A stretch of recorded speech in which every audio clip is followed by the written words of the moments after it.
Greetings my lovely cats, this is my first time playing this event and I have scored literally rank 1 just because I have known this event long time ago and we have exactly the same one, which is called Azerite Heist in my game State of Survival. It is literally a copycat of it.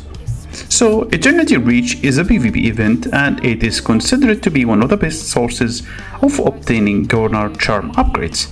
It happens every other week and you might be getting your first one around the 3rd week of your server launch, basically during the 2nd haul of Governors.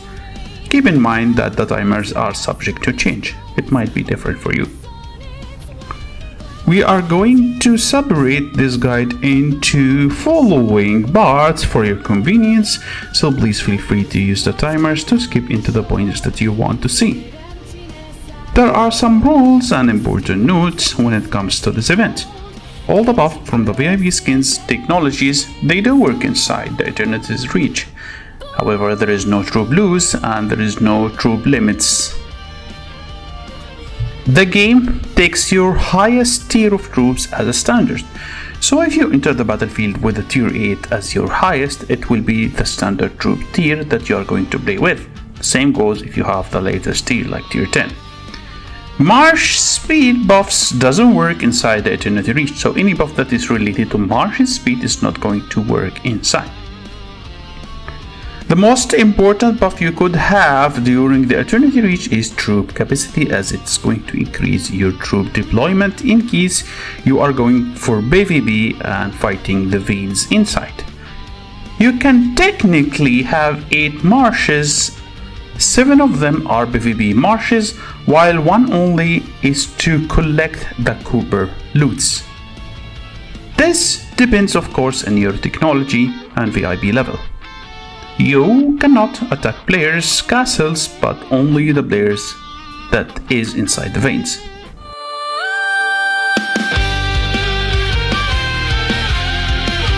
Objective and map layout.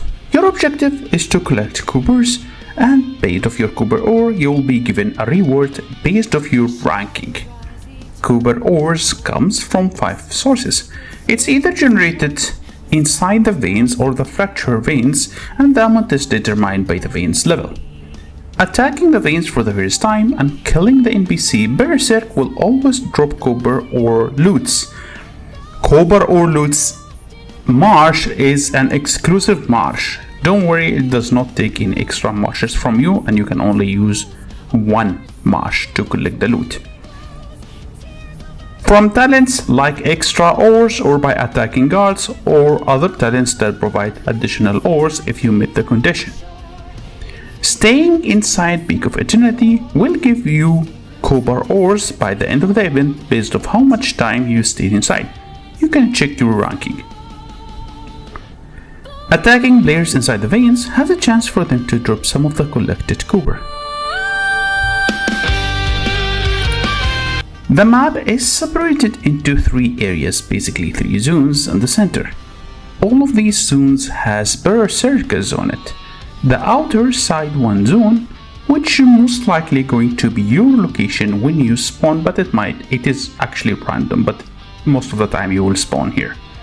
And there is the middle zone, which contains the level 2 veins. Level 1 veins is going to be in the outer zone, by the way. And then you have the center zone, which is going to contain the Peak of Eternity and level 3 veins. For the talents, we are going to take the current talent tree. The first one we will be going for is killing Berserk because it will be our main way of getting points. Marsh speed, because no marsh speed buff works during the event, which means it's the only way for us to gain any advantage related to speed inside the event. Obtaining 5 Souther Cooper because it's really super easy to take over the fractured veins. 15% Cooper gathering because our tactics doesn't rely completely on fighting other players. So anyway, hero recovery is sort of pointless. Now for the last one, it's very debatable. If you think you're a strong player, then this buff might be worth it for you when you go for the Peak of Eternity, as it provides 66% lethality boost to your whole squad, and again it could be used during the Peak of Eternity, otherwise go for the boost gathering again.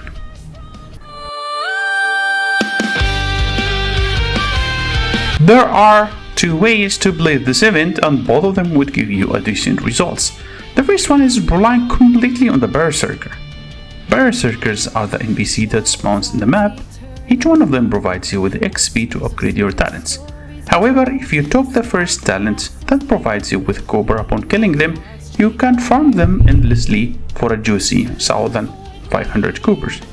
However, you might be unlucky for the area around you, as it has many players who is doing the same.